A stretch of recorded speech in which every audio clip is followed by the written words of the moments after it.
Well, we're back. Today is February the 3rd, another episode, and I believe she's entitling this Our Lady of the Milk. Interesting history here.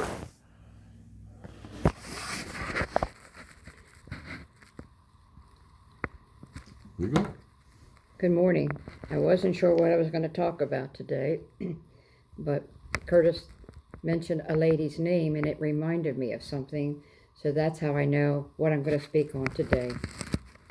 Many years ago, there was a lady in Berkeley Springs who was called down to speak. I think it was Peru. I'm not exactly sure of the country. And while she was down there, she went into this little side street. And in this little side street, there was things there, and there was a picture. And the picture was about this big, and it was a picture of Our Lady.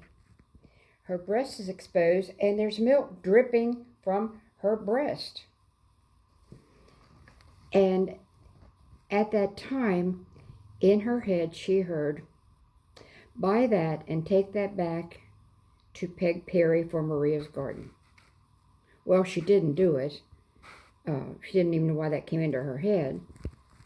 Later, when she was called to speak, the mayor of the town invited Jan to her private quarters. And when Jan went there on the wall was that same picture. And that's when she went, oh. So she had to go back into the town and find that little side street to find that picture, and she brought it back to me. It shows the Blessed Mother, her breast is exposed, and milk is dripping from her breast. Well, I put it up on the wall, but At Maria's garden. Maria's garden, in one of the dining rooms. But people came in one day and they went, oh, it offended them. It offended them. So I took the picture and put it off in the little side room.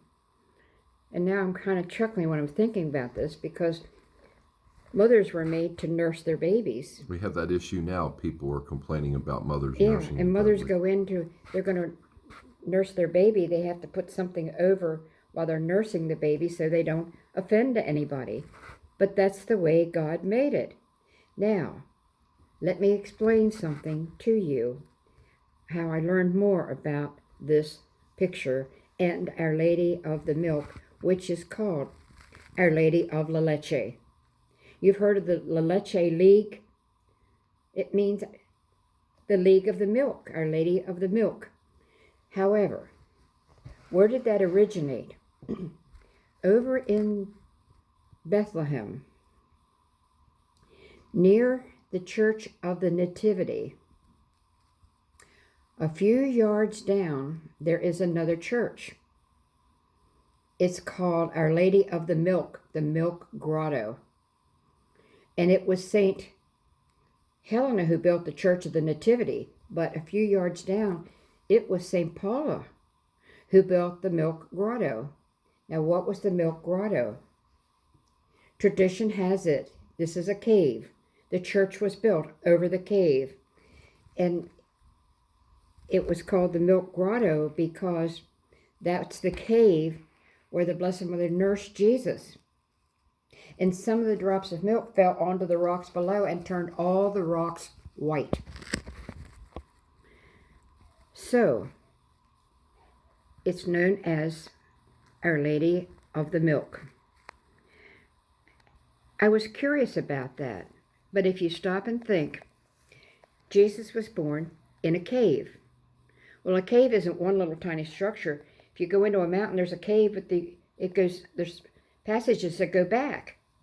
Tradition has it that when the Blessed Mother nursed the baby Jesus, she didn't do it in front of all the people. She went back into a little section of that cave to nurse the baby Jesus.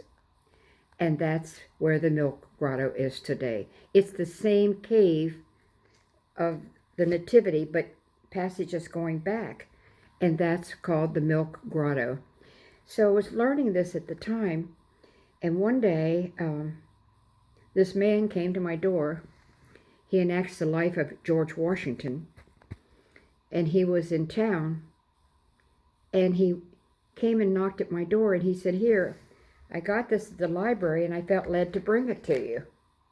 I said, "Oh." When I opened it up, I have a picture of the Milk Grotto. I have a picture of it. And this is what it says.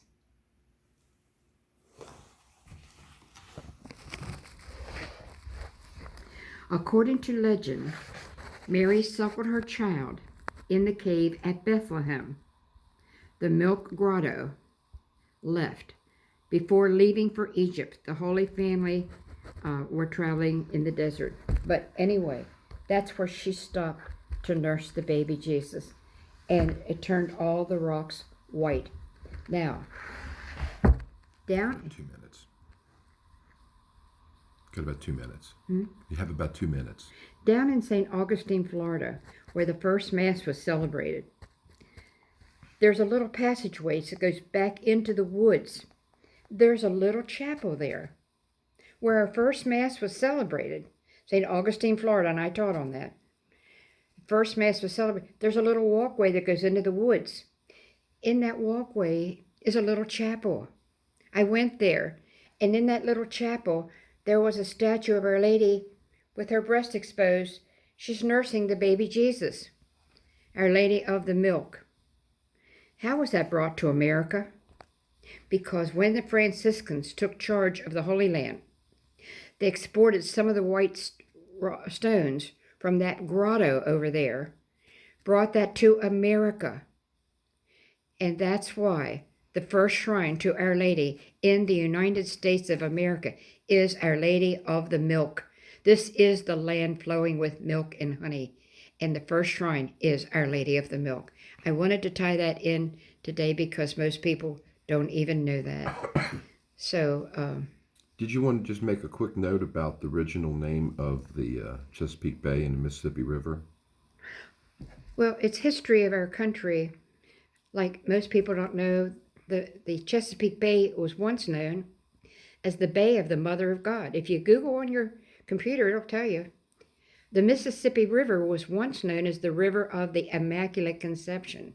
By the way, a lot of people think the dogma of the Immaculate Conception means that Jesus was immaculately conceived in his mother's womb. No, Immaculate Conception means that when Mary was put in the womb of St. Anne, her mother, she was immaculately conceived, free from all original sin. So the first river, the Mississippi River, was known as the River of the Immaculate Conception. Interesting. That was before this title ever came. Let me go back.